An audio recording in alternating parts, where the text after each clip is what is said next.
Over the next 6 weeks, millions of high school seniors will get word on whether they got into the college of their dreams. And mom and dad will be watching out for that financial aid offer that comes shortly thereafter. With the price of college rising faster than inflation, anxiety levels are running high. But all this week, we're bringing you a special user's guide to paying for college. From advice on negotiating more financial aid to advice from real people in the process right now.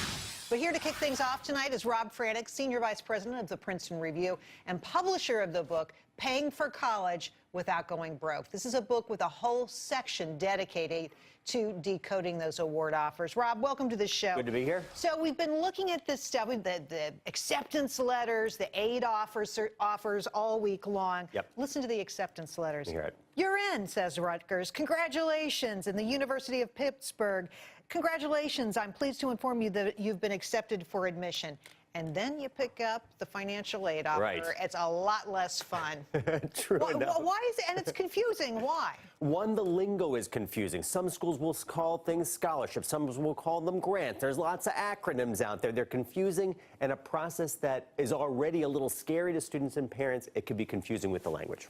I have read some of these. I'm going to actually show people Excellent. What we're talking about here. So here's a financial aid offer from Monmouth, New Jersey.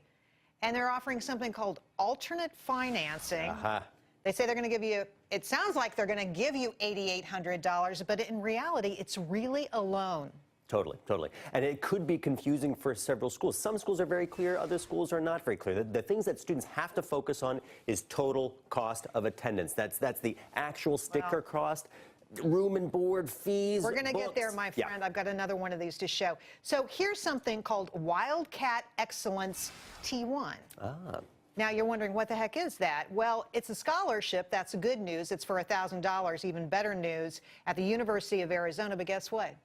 It's a one-year deal. Yes. It doesn't renew. And I think a lot of people look at these and they think, oh, wow, I'm getting this every year. Does that happen? Not every year, yeah, and you have to be clear. You have to ask for clarification. Some schools are good about giving clarity at the beginning. Other schools might not give that clarity. So to be able to reach back out to that financial aid office and admissions office and ask for clarification on each of those award I think that's great advice. Yep. Okay, let's talk about, you started this before. Yep. What should these financial aid offer letters, what am I looking for? The first thing, total cost of attendance. So that's room and board, fees, books, obviously tuition. So it's everything that you could expect to pay for.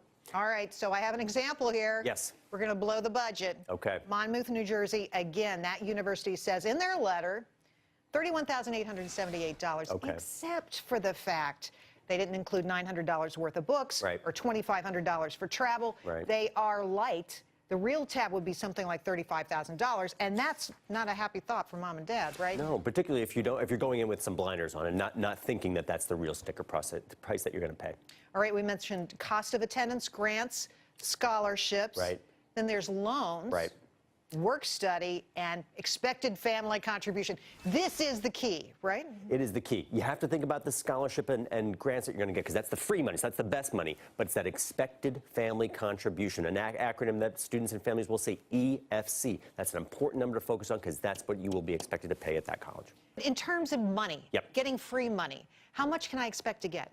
It depends on the school, honestly, because there's a difference in sticker price, and then it's the difference on how much that school actually wants you as an applicant. So that's where those other scholarships can come in, other grants based on academic merit. But I think most people are surprised at how much people typically get. Everybody thinks they're going to have to pay the full freight themselves. That's not true. It is not true. A third of students will pay the full fare. 2/3 of students will receive some sort of financial aid. It's $150 billion worth of aid out there. Wow. So it is certainly a lot of money. You have to get that working for you by being savvy about the process. All right, here is a great question. You did a good job on this one. The biggest confusions for students reading this documentation. Yep. Help me out. What is it? It is the difference between merit-based money, that's academic prowess, how well you did in high school, how well you did in the SAT and ACT, and then need-based money based on that FAFSA form.